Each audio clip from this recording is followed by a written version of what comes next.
নমস্কার, আমি Sushant Santra, tax consultant এবং জিএসটি প্র্যাকটিশনার। আজকে একটি গুরুত্বপূর্ণ বিষয় নিয়ে আলোচনা করব। আর কিছুদিন পরেই আমাদের এপ্রিল মাস থেকে শুরু হবে অ্যাসেসমেন্ট ইয়ার 26-27-এর আইটিআর রিটার্নের কাজ।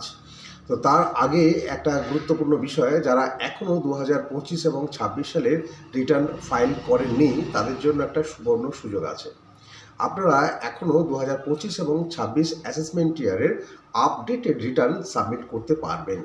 তাই আর দেরি না করে যারা চাইছেন যে এখনও আমাদের 25 এবং 26 অ্যাসেসমেন্ট ইয়ারের রিটার্ন ফাইল করেননি কোনো কারণে, তারা এই সুযোগটা গ্রহণ করতে পারবেন। তবে এই প্রসঙ্গে বলে রাখি, এই আইটিআরটি কিন্তু সবাই রিটার্ন সাবমিট করতে পারবেন না।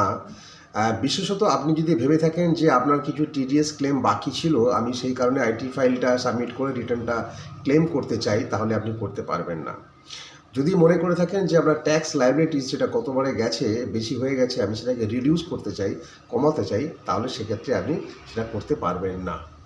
বা আপনার কোনো লসের কোনো কেস আছে, আপনি সেক্ষেত্রে রিটার্নটা সাবমিট করতে পারবেন না।